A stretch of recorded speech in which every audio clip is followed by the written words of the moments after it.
بسم اللہ الرحمن الرحیم۔ السلام علیکم ورحمۃ اللہ۔ تمام معزز سامعین و ناظرین کو انفارمیشن پوائنٹ کے پلیٹ فارم پر خوش آمدید۔ سامعین و ناظرین، ہماری آج کی ویڈیو کے اندر ہم نبی کریم تاجدار مدینہ صلی اللہ علیہ وآلہ وسلم پر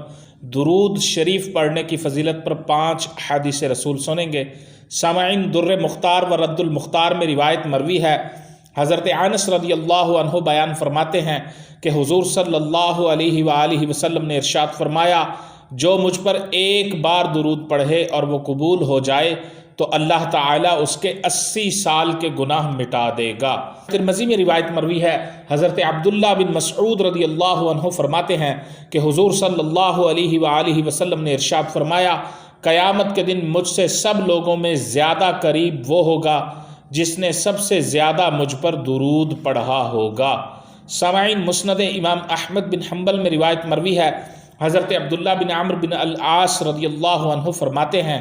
کہ جو نبی کریم صلی اللہ علیہ وسلم پر ایک بار درود پڑھے تو اللہ تعالیٰ اور اس کے فرشتے اس پر 70 مرتبہ درود یعنی رحمت بھیجتے ہیں۔ سامعین، سنن نسائی میں روایت مروی ہے، رسول اللہ صلی اللہ علیہ وسلم نے ارشاد فرمایا، جو شخص مجھ پر ایک مرتبہ درود پڑھتا ہے اللہ تعالیٰ اس پر 10 رحمتیں نازل فرماتے ہیں، اس کے 10 گناہ مٹا دیتے ہیں اور اس کے 10 درجات بلند فرماتے ہیں۔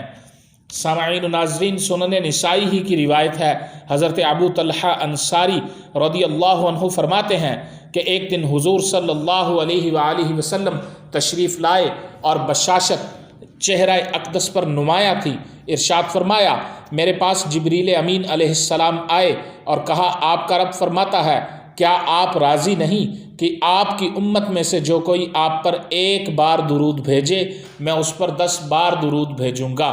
اور آپ کی امت میں سے جو کوئی آپ پر ایک بار سلام بھیجے میں اس پر 10 بار سلام بھیجوں گا۔